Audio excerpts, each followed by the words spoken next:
ഓ ഭയങ്കര അധ്വാനമാണല്ലോ. അങ്ങനെ ആ പെമ്പിള്ളാർ, അല്ലാതെ പപ്പുവിനെ പോലെ തെക്ക് വടക്ക് നടക്കുവാണോ? എന്താ പപ്പു ഇത്?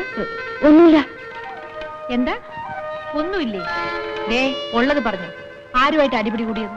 അടിപിടി കൂടിയിട്ടൊന്നുമില്ല. പിന്നെ എങ്ങനെയാ ഇത്? കാറ്റടിച്ചങ്ങ് മുറിഞ്ഞു പോയോ?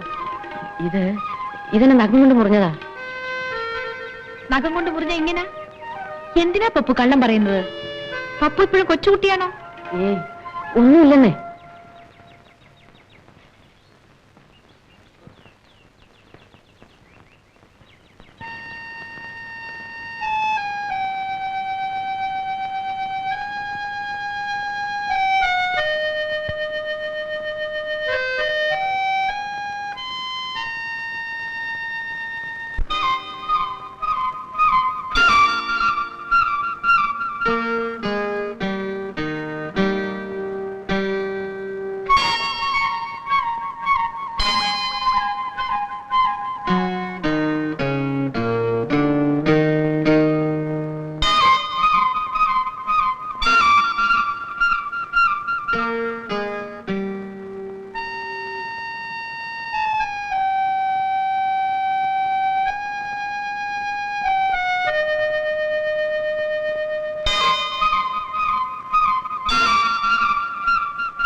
ആഹാ, പപ്പൂസ് വന്നല്ലോ.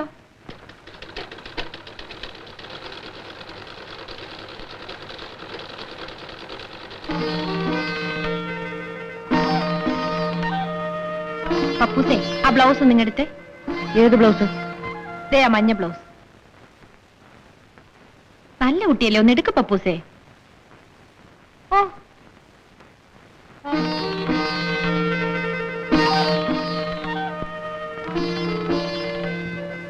വെളിച്ചം അറിയാതെ മാറി നിൽക്ക് പപ്പൂസേ. ആവശ്യത്തിനുള്ള വെളിച്ചൊക്കെ ഇവിടെ ഉണ്ട്. ഇനിയും കണ്ണു കാണുന്നില്ലേ? ഒരു കണ്ണട വാങ്ങി ഫിറ്റ് ചെയ്യും. ഞാനൊരു കണ്ണട വെച്ചാൽ എങ്ങനെ ഇരിക്കും? ചന്തമായിരിക്കും. ഒരിടത്തിലെ പാവലന് നോക്കൂത്തി വെച്ച പോലെ ഇരിക്കും. അയ്യ അയ്യ. പോ.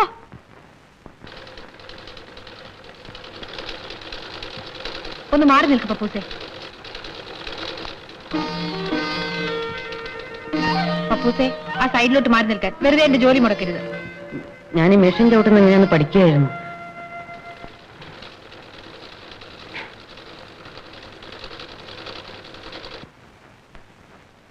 ഞാൻ എത്ര കാലമായി രേച്ചോട് പറയുന്നു എന്നെ ഒന്ന് തയ്യൽ പഠിപ്പിച്ചു തരണമെന്ന്.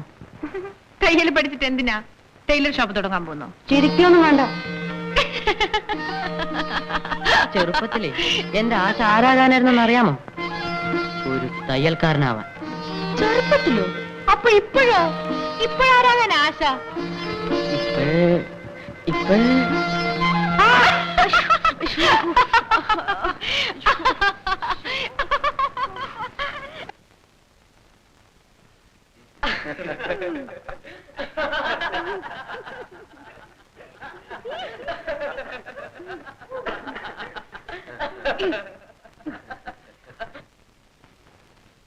തീപ്പെട്ടി ഉണ്ടോ സാറേ?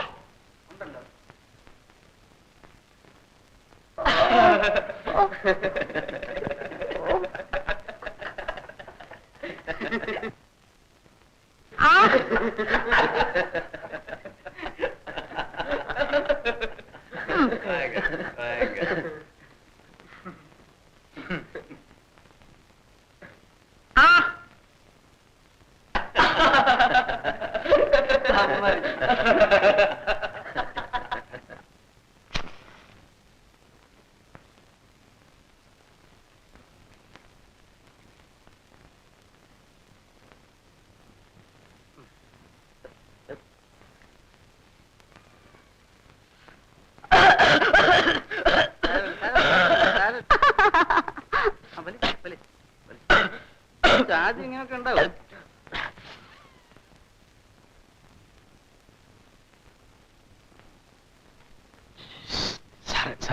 എല്ലാരും ഉണ്ടല്ലോ ഇവിടെ. ഒറ്റയാളെ കിട്ടില്ല റിഹേഴ്സൽ എന്ന് പറഞ്ഞ ലൈബ്രറിയില്.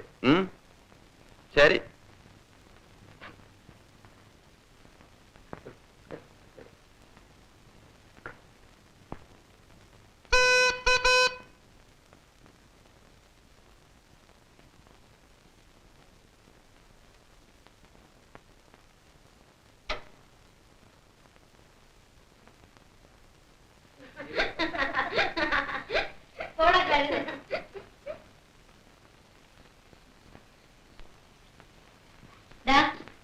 ഇതുവരെ എവിടെയായിരുന്നു? ലൈബ്രറിയില്. അവിടെ വാർഷികത്തിന് ഇനി 2 ആഴ്ചയുള്ളൂ. ഞാൻ വരുന്നില്ല എന്ന് പറഞ്ഞു സാർ എപ്പോഴും ഭയങ്കര വഴക്കാ.